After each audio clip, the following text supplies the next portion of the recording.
During my 75th birthday, I overheard my daughter-in-law say, "I hope this is her last one." I smiled and stayed quiet. The next day, I made a call that changed everything. If you're watching this video, subscribe now and comment where you're watching from. The party had been James's idea, my only son, always insisting we needed to celebrate Mom properly. The elegant affair unfolded in the home I'd designed 40 years ago, now slowly becoming foreign as Rebecca systematically redecorated it room by room. I excused myself from a conversation with former colleagues to use the bathroom, my legs feeling unusually heavy, a symptom that had been increasing since my sister Elaine's death 3 years ago. As I walked down the hallway, voices drifted from my son's study. "I hope this is her last birthday," Rebecca said, champagne glass catching the light. "I've already planned how I'll redecorate her studio into the most magnificent closet." I froze, my hand gripping the wall for support. "Patience, darling." James's voice, my defender, my pride, sliced through me with clinical detachment. "The doctor says her heart won't last much longer, and when it happens, all this becomes officially ours." They clinked glasses, laughing softly. 50 years designing buildings had taught me to calculate structural integrity under pressure. I straightened my spine, arranged my face into the pleasant mask I'd perfected in male-dominated boardrooms, and returned to my guests. "To the best mother a son could ask for," James announced later, raising his glass. The same son who had always struggled with living in my shadow, who had shown flashes of resentment when magazines described him as Caroline Weber's son rather than his own man. I smiled and nodded, eyes clear for the first time in years. I saw everything now.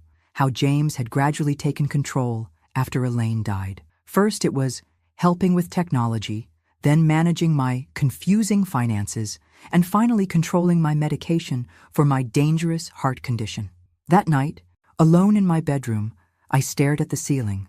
James had always been ambitious, forever seeking the approval his father had withheld. My late husband had resented my success, and I now saw that same resentment reflected in our son. Morning came, and I watched through my window as James and Rebecca left for their daily routines. I waited until Martha brought my breakfast, Martha who had been with me for 30 years, who had nursed me through pneumonia when Elaine couldn't travel, whose daughter's college education I had quietly funded after her husband's death. "Martha," I whispered, "I need to tell you something terrible. And I need your help." Her eyes registered concern, then understanding as I explained. Without hesitation, she replied, "Mrs. Weber, I've seen how they've been changing your medications. I've suspected something was wrong for months, but didn't know how to approach you. Whatever you need, I'm with you." An hour later, alone in my studio, I dialed a number I hadn't called in nearly a decade. Victor Morales, his voice, still deep and commanding despite the years. "Victor," my voice cracked. "It's Caroline." The silence stretched between us. Decades of unspoken feelings, a relationship cut short when I chose family over love. "I need your help," I said finally. "And I think you'll want to hear what I have to say about the urban hub concept." I could almost hear him straightening in his chair. Our unrealized vision, the revolutionary sustainable urban complex we'd designed together before our paths diverged. "I'm listening," Victor replied. For the first time since finding my sister's cold body 3 years ago, I felt something stir within me. Not just anger, but purpose. January 15th, 2025, the morning after my birthday revelation. I sat in my studio examining my life with the same precision I once applied to structural integrity calculations. How had I let this happen? James had inserted himself into every aspect of my existence while I grieved Elaine. 3 years ago, when she died suddenly of an aneurysm, he stepped in to help while I was emotionally vulnerable. By August 2024, he'd convinced me to switch from Dr. Leonard, my physician of 20 years, to Dr. Harrison, his cardiac specialist friend. I studied my trembling hands. Were they actually deteriorating? Or was it the cocktail of medications James insisted I needed? The same medications he personally administered each morning and night. Martha brought tea, closing the door softly behind her. "I've been documenting the changes in your medications," she whispered, placing a small notebook beside me. "The labels don't match what they put in the containers. I started keeping notes 8 months ago when your symptoms got worse after each prescription update." "Thank you," I said, genuinely moved. You've been risking your position. Mrs. Weber, when my husband died and Alicia needed college money, you didn't offer a loan. You created a scholarship that preserved our dignity. Some loyalties can't be bought. They've been paying me extra to report your confused behaviors, but I've been telling them what they want to hear. Using the untraceable phone Martha had procured, I placed a call to Dr. Leonard. "Caroline Weber," he exclaimed. "It's been too long. James told us you preferred consolidating your care with his specialist. Edward, I need your help discreetly. I believe I'm being poisoned." We arranged to meet at his colleague's private practice in Evanston. That afternoon, while James believed I was napping, Martha drove me to the appointment. Dr. Leonard performed a thorough examination. "Your heart is strong as ever, Caroline. The tremors, confusion, and weakness you're experiencing are consistent with anticholinergic toxicity and possibly benzodiazepine overdose, not heart disease." I nodded, the final confirmation of what I already knew. "I'll need to report this," he said gravely. "Not yet," I pleaded. "If they're confronted before I have protection in place, they'll accelerate their plan or claim I'm having delusions. I need time." He reluctantly agreed to give me 3 weeks to secure legal protection. "How will you avoid taking the pills?" Martha asked on the drive back. "He watches you swallow them." "My husband was an actor," I replied. "He taught me a few tricks during our marriage. I can create a pocket under my tongue, but I'll need to maintain the symptoms to avoid suspicion." Back home, I resumed my role, the increasingly fragile mother. That evening, James brought my medication with practiced concern, standing over me as I placed the pills in my mouth, took a sip of water, and swallowed, while secretly preserving the tablets in the pocket I'd created under my tongue.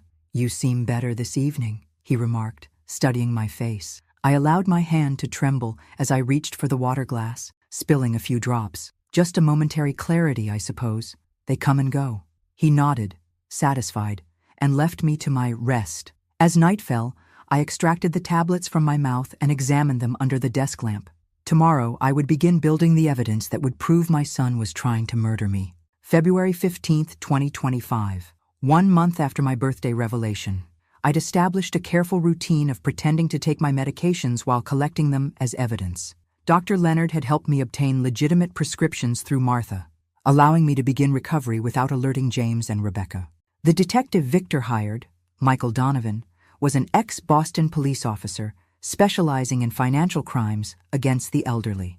We met during my scheduled physical therapy sessions. Martha would drive me to the medical building. Then we'd slip out a service entrance where Michael would pick us up in an unmarked car.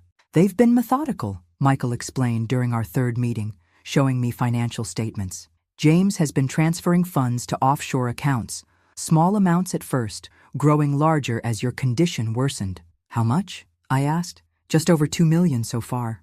I nodded, feeling strangely detached. "And the doctor?" "Dr. Harrison has a pattern. 3 wealthy patients in the last 5 years, all with heart conditions, all leaving considerable estates to family members who were his patients first." "He kills for referrals," I murmured. "Not directly. He prescribes medication combinations that cause deterioration over time. The death certificates all read natural causes, very clean." I studied the documents, architect's eyes finding patterns. "Show me everything on Rebecca." Michael hesitated. "Mrs. Weber, this might be difficult to hear. I found out my son is trying to murder me for my money. I doubt anything could be more difficult than that." He passed me another folder. Inside were photographs of Rebecca with a man I didn't recognize, clearly intimate. More troubling were the documents they were reviewing. Blueprints of my house, property valuations. "Stephen Kaufman, real estate broker specializing in luxury properties," Michael explained. "Before connecting with your son's circle, Rebecca was investigated for similar elder financial abuse in Boston 5 years ago. The case was dropped when the victim died before charges could be filed." The pieces connected in my mind. "So my son married a professional predator." "It appears so. They're not just planning your death, they're already spending the proceeds." That evening, I began sketching, not buildings, but a different kind of structure, a trap. Every good architectural design begins with understanding the foundation you're working with. Mine was crumbling, but not yet collapsed. The physical symptoms of long-term medication poisoning would take months to reverse. My hands still trembled slightly when I was truly tired. Occasional cognitive fog descended without warning. a frightening experience that Dr. Leonard assured me would diminish over time, but might never completely disappear. These limitations became part of my design.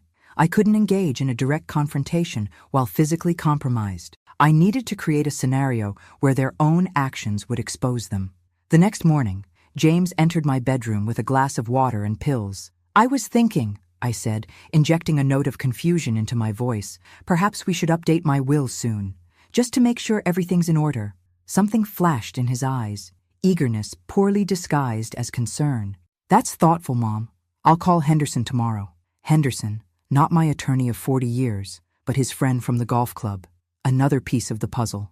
After he left, I removed the pills from under my tongue and added them to the growing collection hidden in a hollowed-out architectural history book. Evidence. My recovery would be slow, my justice carefully constructed. Like any good architect, I understood that rushing compromises structural integrity. March 10th, 2025.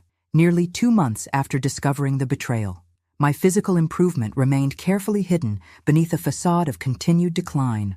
I'd mastered appearing frailer when James and Rebecca were watching, while using my periods of unsupervised time to rebuild my strength. Today marked a crucial development: my meeting with Richard Anderson, one of Chicago's most formidable attorneys specializing in elder law. Victor had arranged the consultation at his downtown office, disguised as another medical appointment. "Mrs. Weber," Richard said after reviewing my evidence, "what your son and daughter-in-law are doing constitutes elder abuse, financial fraud, and potentially attempted homicide. We should go to the authorities immediately." "Not yet," I countered. "A premature legal battle would be protracted, draining, and might not secure the complete justice I seek. James is well connected in this city.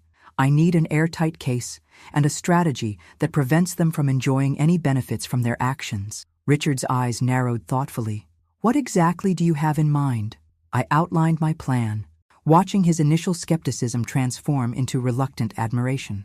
"It's unorthodox," he admitted, "but potentially effective. The property transfer to an educational foundation is particularly elegant, legally sound, and difficult to contest once executed. And the timing of the public revelation? Critical. We'll need everything in place before they realize what's happening." After the meeting, Victor drove me back to the medical center, where Martha waited. "You're taking substantial risks, Caroline," he said, concern evident in his voice. "I'm eliminating risks. Victor, every day I remain under their control is another day they could decide to accelerate their timeline." The Urban Hub project had been our shared vision, a revolutionary urban development concept that integrated sustainable living and community spaces. We'd designed it together before our personal and professional paths diverged decades ago. The Carrington Group, a progressive development corporation, had approached me directly 3 months before my birthday, unaware of my supposed decline since I'd managed to keep my condition private outside family circles. "They don't know about your situation?" Victor asked. "My situation is largely fabricated by James and his doctor," I corrected. "Professionally, I've maintained limited contact but solid standing. At home, I maintained my performance, allowing James to help me review financial documents I wasn't permitted to read carefully. Each interaction became evidence, carefully documented through the surveillance system Michael had installed during a weekend when James and Rebecca attended a charity gala in Milwaukee. The system was ingeniously hidden, micro cameras concealed in light fixtures I had designed decades ago, audio capture devices integrated into the home's existing intercom system. As the original architect, I knew every cavity, every conduit, every potential surveillance point invisible to those who hadn't designed the space. That evening, I heard James on the phone with Dr. Harrison through the surveillance system. "She's asking about updating her will," James said, voice tense. "Is it time to adjust her medication again?" "Carefully," Harrison replied. "The combination we're using is already approaching maximum effectiveness without obvious toxicity markers. We don't want to trigger suspicions with a sudden decline or hospitalization. The West Ridge partnership requires capital I don't currently have access to. We need to accelerate. Patience has gotten you this far, James. Rush now and you risk everything." I was running out of time, but so were they.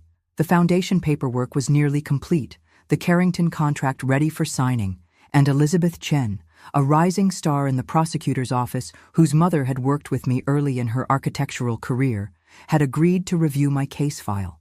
April 5, 2025, nearly 3 months into my covert resistance. The physical toll of prolonged medication poisoning continued to manifest in unexpected ways. Some mornings I woke with my right hand completely numb. Other days, words would temporarily vanish from my vocabulary. Terrifying episodes that Dr. Leonard assured me should gradually diminish. "You need to eat, Mrs. Weber," Martha insisted, placing a tray beside my drafting table where I'd been working on the Urban Hub plans. I glanced up, realizing I'd forgotten lunch again. 3 months of proper medication had improved my condition significantly, but the lingering effects of the poisoning required careful management, consistent meals, proper hydration, and strategic rest periods. "The Carrington people were impressed," Victor said during our daily secure call. "They understand your current physical limitations, but value your architectural vision more than your ability to personally visit construction sites." "And the foundation?" "Fully established as of yesterday. The Weber Foundation for Young Architects now legally owns your property. James can't touch it, though he won't discover this until the documents are publicly filed, which we can delay until our confrontation." I allowed myself a moment of satisfaction. "The guest list for the dinner?" "Confirmed. 24 attendees, including the Carrington executives, Elizabeth Chen, and several influential architecture critics." "And James's promotion announcement?" "His office confirmed he's planning to announce becoming partner at Westridge Development, a position requiring the substantial investment he's been siphoning from your accounts." That evening, Rebecca knocked on my studio door, a rare occurrence. "Caroline, I've been thinking about the anniversary of your first major commission next month," she said with practiced warmth. "What if we host a special dinner at the Palmer Club? James just got a membership, and it would be so lovely to celebrate you there." I blinked in feigned confusion, while inwardly rejoicing at their predictability. They were creating the perfect stage for their own exposure. "That would be wonderful, dear," I replied, voice quavering appropriately. "How thoughtful of you to remember." After she left, I texted Martha. "They're planning their own event, May 15th, Perfect timing."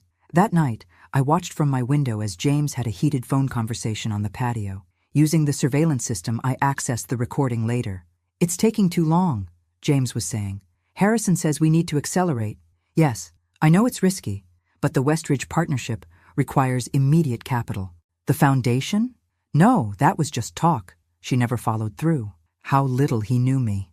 The next morning, James brought my medication with a different pill added, slightly larger, with a faint green tint. "Dr. Harrison suggested a supplement to help with your circulation," he explained smoothly. I nodded and pretended to swallow it with the others. Once alone, I sealed it in a plastic bag and texted Michael. "New medication introduced. Need analysis ASAP." 2 days later, Michael confirmed my suspicions. A higher dose of the same drug that had been causing my symptoms, but this version would accelerate heart and kidney damage. They were done waiting. So was I. Over the next week, I finalized every aspect of my counteroffensive with Victor, Michael, and Richard. Meanwhile, I focused on the Urban Hub designs, losing myself in the creative flow that had defined my career. Despite the lingering effects of the poisoning, my architectural vision remained intact, perhaps even enhanced by my newfound appreciation for creating spaces that accommodated vulnerability without sacrificing beauty or function. The countdown to May 15th had begun. In architectural projects, the final phase before unveiling always requires the most precision. My revenge would require that same exacting standard. May 10th, 2025, 5 days before the confrontation. The transformation needed to be both physical and strategic. For the dinner at Palmer Club, I needed to embody the change that had occurred within me, a visual statement as powerful as any building I'd ever designed. "Too severe," Victor commented as I tried on a black designer suit in his penthouse where I'd been secretly preparing. My recovery, while significant, remained incomplete. The tremors still appeared when I was tired, and occasional cognitive lapses required Victor's patient assistance. "I'm not attending a funeral," I agreed, though in many ways I was. The funeral of the passive, manipulated woman I'd allowed myself to become. We settled on a crimson dress, architectural in its precision, with clean lines that emphasized strength rather than fragility. My silver hair, which James had insisted I wear in a soft, grandmotherly style, was now cut in a sleek, sophisticated bob that framed my face with authority. "They won't recognize you," Victor said, something like awe in his voice. "That's precisely the point." I practiced walking in the moderate heels I'd selected, a challenge after months of deliberate physical regression, but necessary for the dramatic effect we sought. 3 hours before the dinner, I met with Elizabeth Chen in her office, finalizing details. "The officers will be in plain clothes, positioned at the exits," she explained. "We're not executing arrests tonight. This is information gathering officially, but their presence should prevent any scene. And the documentation?" She patted a leather portfolio. "All here. Financial records, medical evidence, surveillance transcripts. Enough to start proceedings, though building a complete case will take time. The wheels of justice move slowly, Mrs. Weber, especially with well-connected perpetrators." I nodded, understanding. "I don't expect instant results, Ms. Chen. I've designed enough buildings to know that solid foundations matter more than quick construction." Martha helped me prepare at Victor's penthouse, carefully concealing the medical alert device Dr. Leonard had insisted I wear, a necessary precaution given the lasting cardiac effects of the medication I'd been given. "They won't know what hit them," she whispered, fastening my mother's pearls around my neck, the ones Rebecca had already claimed as promised to her. As we pulled up to the Palmer Club in Victor's car, I saw James and Rebecca greeting guests at the entrance. My son was resplendent in a new suit, Rebecca glittering with jewelry, some pieces I recognized from my own collection, apparently already migrated to her possession. "Ready?" Victor asked, offering his arm. I felt a momentary wave of lightheadedness, one of the lingering effects of the poisoning that still plagued me unpredictably. I took a deep breath, centering myself. I've been designing this moment for nearly 4 months. We timed our entrance perfectly, after all guests had arrived, just as James was becoming visibly concerned about my absence. The maitre d' announced us, Mr. Victor Morales and Mrs. Carolyn Weber. The room turned. I watched recognition dawn slowly on faces, followed by confusion, then amazement. I walked with as much grace as my recovering body could manage, head high, steps measured and confident, every inch the renowned architect who had once commanded the attention of international design conferences. "Mother?" James looked as though he'd seen a ghost. In a way, he had, the ghost of the woman he'd tried to erase. "James, Rebecca," I nodded coolly. "Thank you for arranging this lovely event." Rebecca's eyes darted between Victor and me, calculations almost visible behind her perfect makeup. You're looking well." "Amazing what proper medication can do," I replied with a smile that revealed nothing and everything. Throughout the first course, I watched James struggle to reconcile the frail, confused mother he'd left at home that morning with the commanding woman now accepting compliments from his colleagues. When dessert arrived, James clinked his glass. "I have an announcement to make. May 15th, 2025, the night of reckoning." As James shared his news about becoming partner at Westridge, I caught Victor's eye. The slightest nod passed between us. "Congratulations, James," I said when he finished. "I also have an announcement." The Carrington executives and my legal team entered on cue, as if they'd been waiting in the wings, which, in fact, they had been. "I'm pleased to announce the official launch of the Urban Hub concept," I said, my voice carrying easily across the now silent room. "A $120 million urban renewal project that will transform the old industrial district." Elegant portfolios appeared at each place setting, delivered by waitstaff instructed earlier. "But that's not all," I continued, enjoying the bloodless look on James's face. "I'm equally proud to announce the establishment of the Weber Foundation for Young Architects, which as of last month is the new owner of my residence, preserved in perpetuity as an educational center." Rebecca's champagne glass froze halfway to her lips. "And finally," I said, nodding to Elizabeth Chen, who stepped forward with her portfolio, "I believe some legal matters require immediate attention." The fallout was immediate and devastating.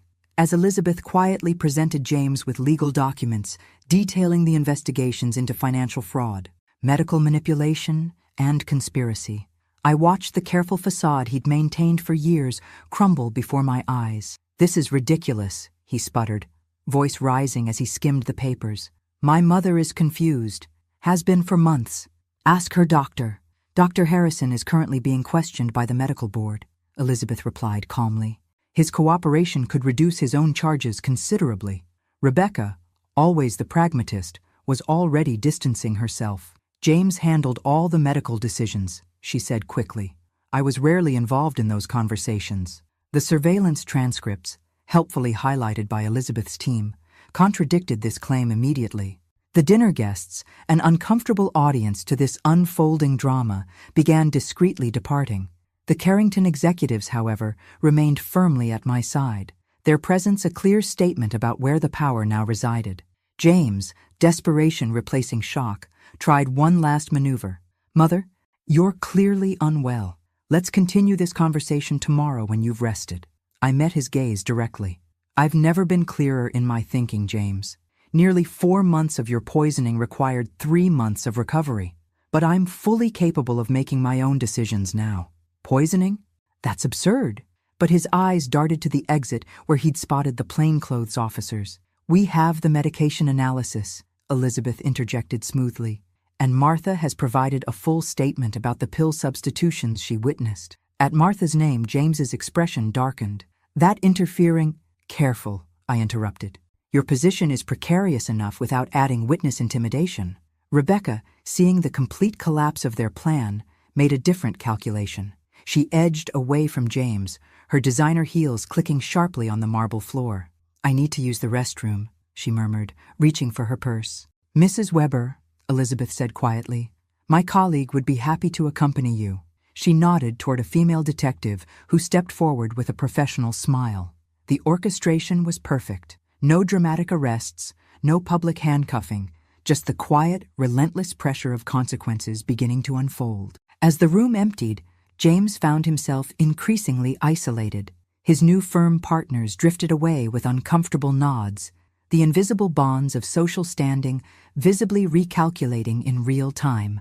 You've just destroyed my career, he said when we were nearly alone, anger replacing his earlier panic. No, James, you destroyed it yourself, along with our relationship, the moment you decided my death was an acceptable path to your advancement. For the first time, he didn't deny it. You never understood what it was like being your son. Always in your shadow, never measuring up.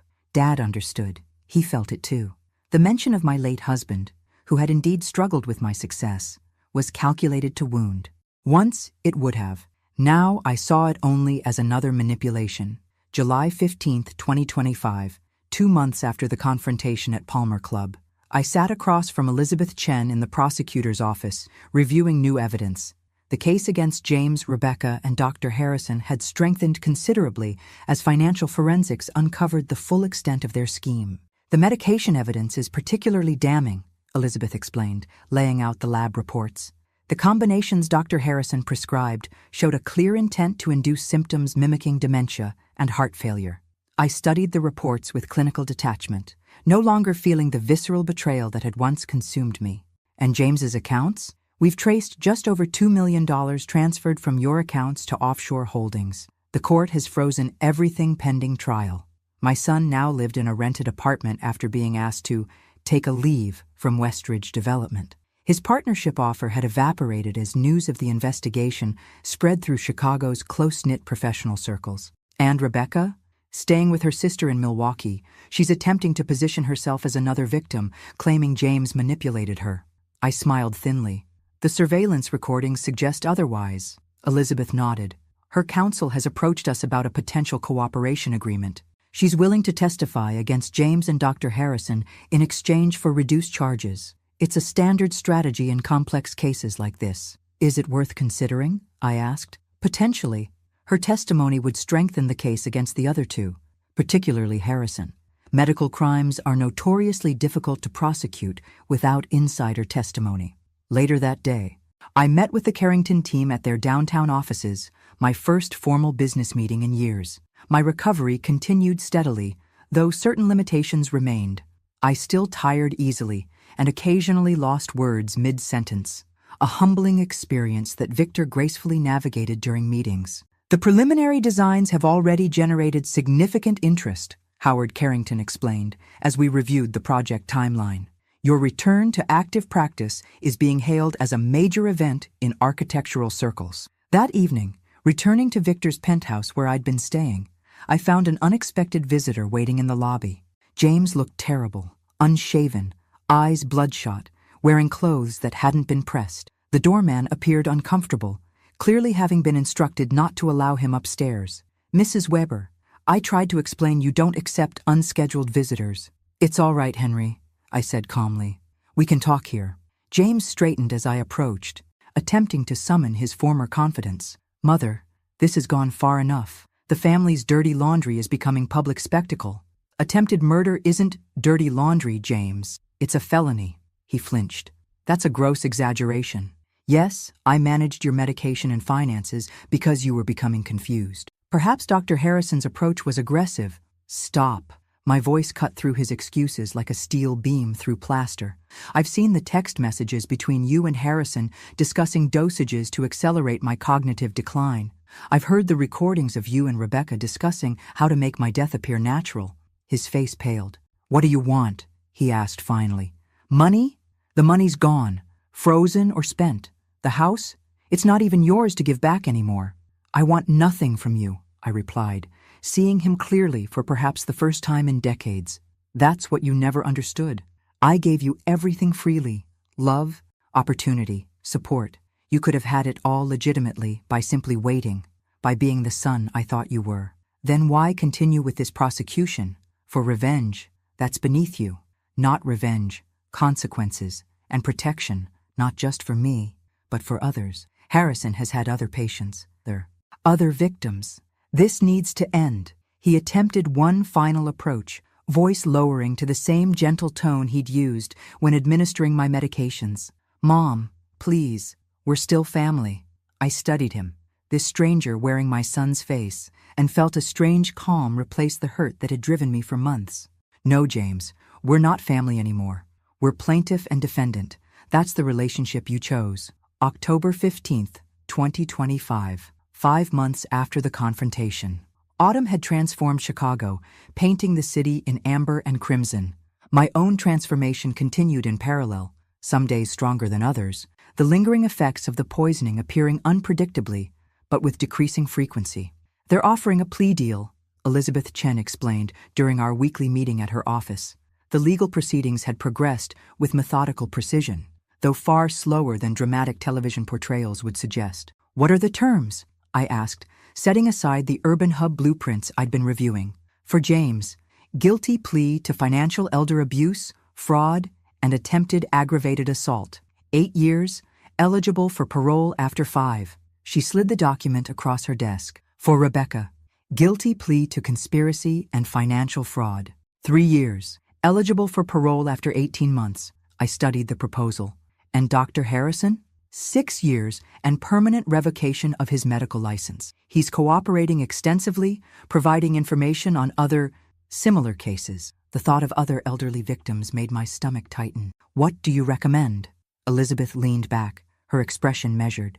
"The evidence is strong, but trials are unpredictable and could stretch for years. This guarantees consequences without subjecting you to a lengthy, public proceeding where defense attorneys would certainly attack your mental competence." I considered her words carefully.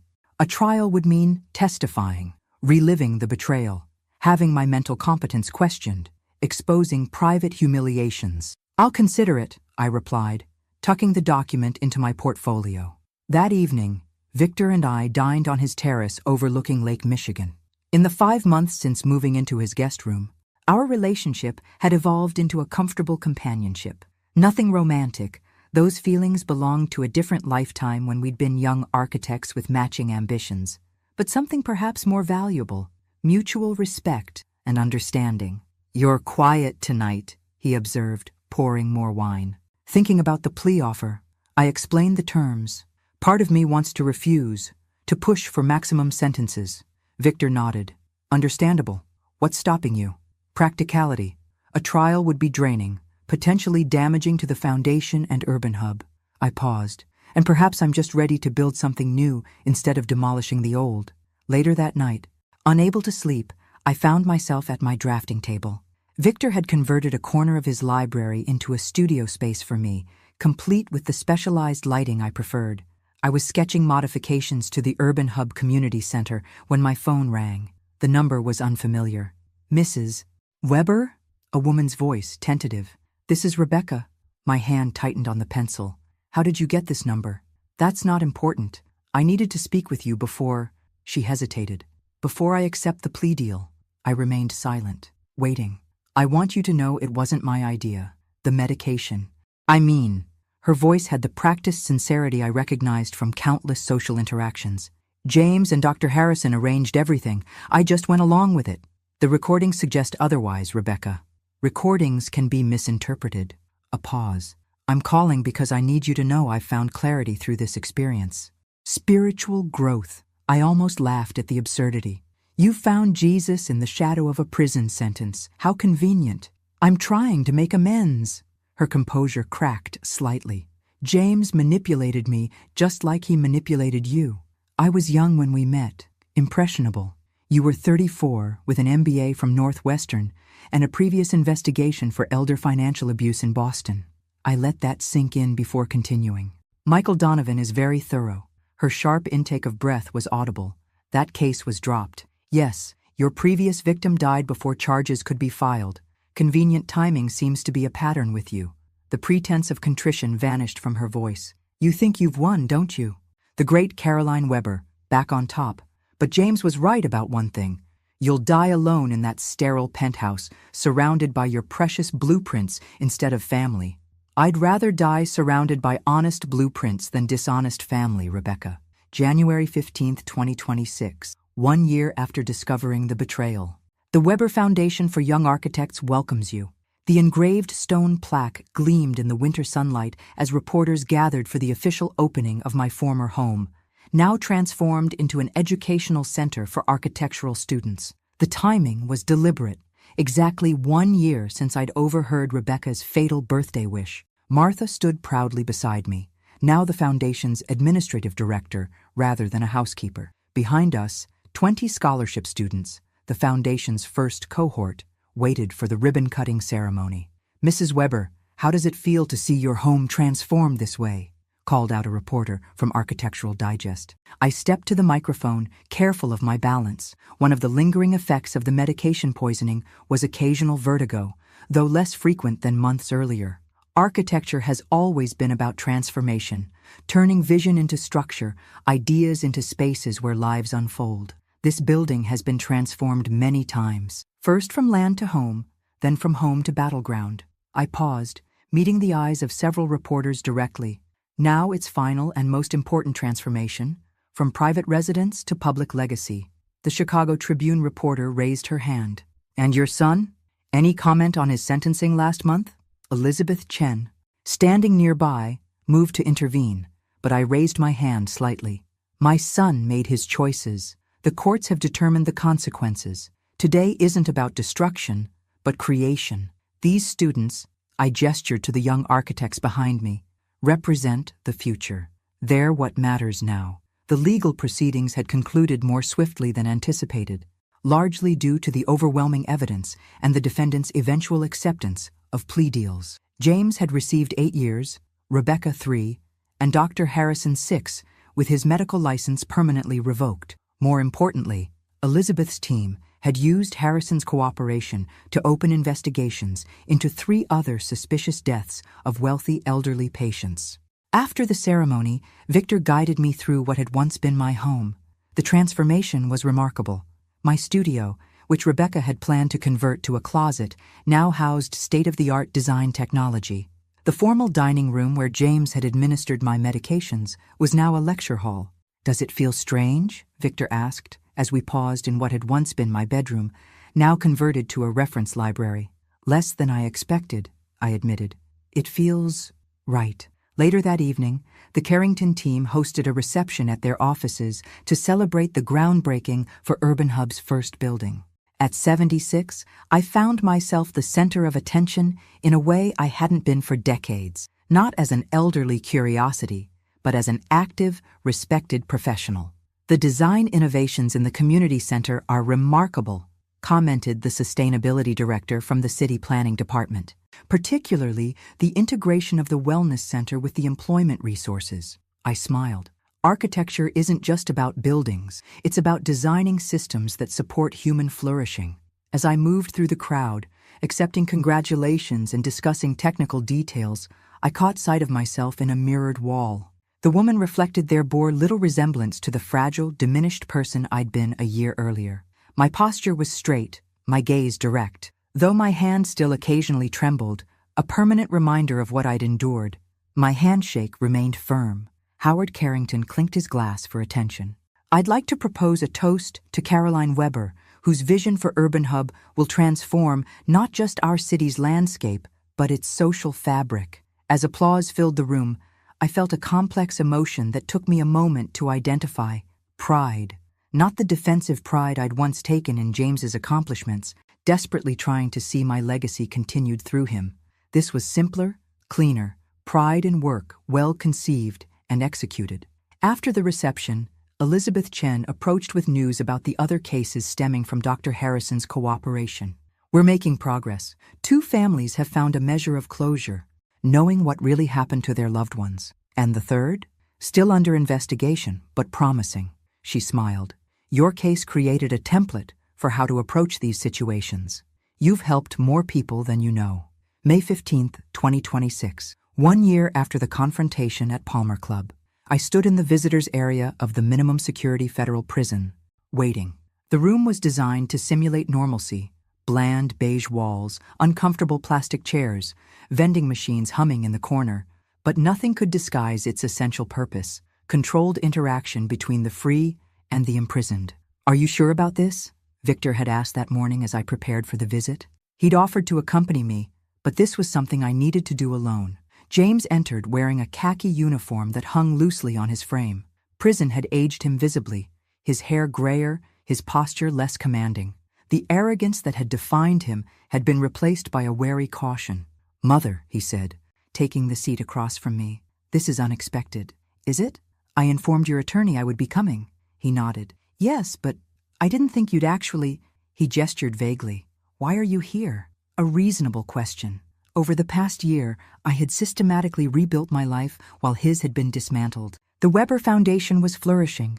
The Urban Hub project had broken ground on its second building, and my new lakeside residence, a modern glass and steel structure designed specifically around my needs, was nearly complete. "I wanted to see you," I said simply, "before I move forward completely." His eyes narrowed slightly. "Move forward? I'm leaving for a 3-month architectural tour next week. Singapore, Tokyo, Barcelona, reviewing innovative urban development projects for Urban Hub's next phase. At my age, international travel becomes a significant undertaking, especially given the lingering health issues from your intervention. And you wanted to say goodbye in case something happens to you during your trip." His voice carried a hint of the old calculation. "Planning to update your will before you go?" I had to smile at his persistence. "James, there's nothing left for you in my will. The foundation has the house. My professional assets are in a trust for architectural education, and my personal wealth, what you didn't manage to transfer offshore, is designated for scholarships and medical research. Then why come at all?" Genuine confusion crossed his face.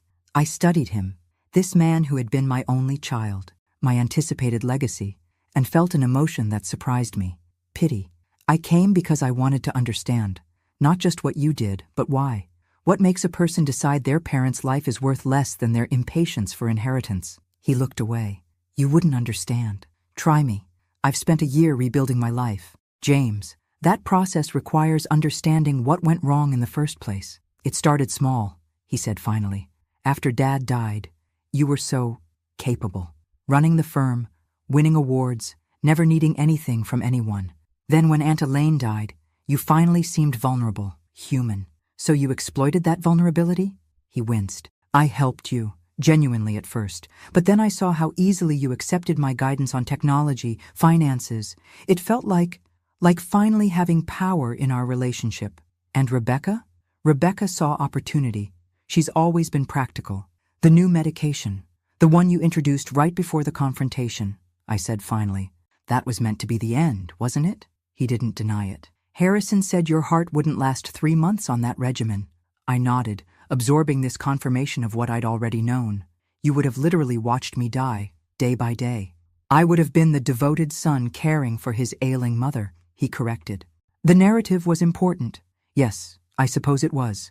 January 15th, 2027. 2 years to the day after overhearing Rebecca's fatal birthday wish.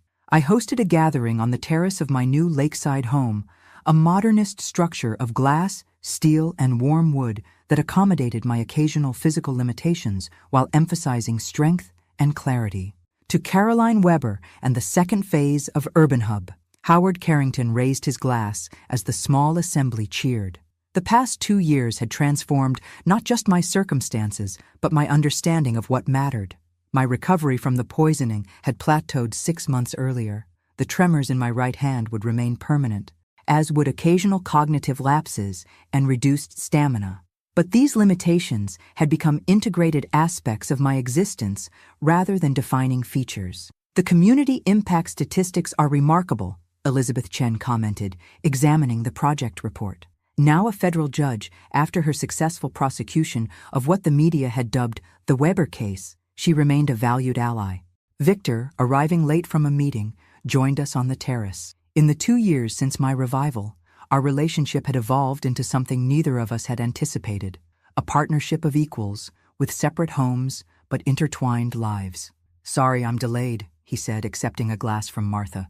The Singapore investors had questions about the sustainability metrics. As conversations flowed around me, I took a moment to observe this assembly, not family by blood, but a community formed through choice and shared purpose.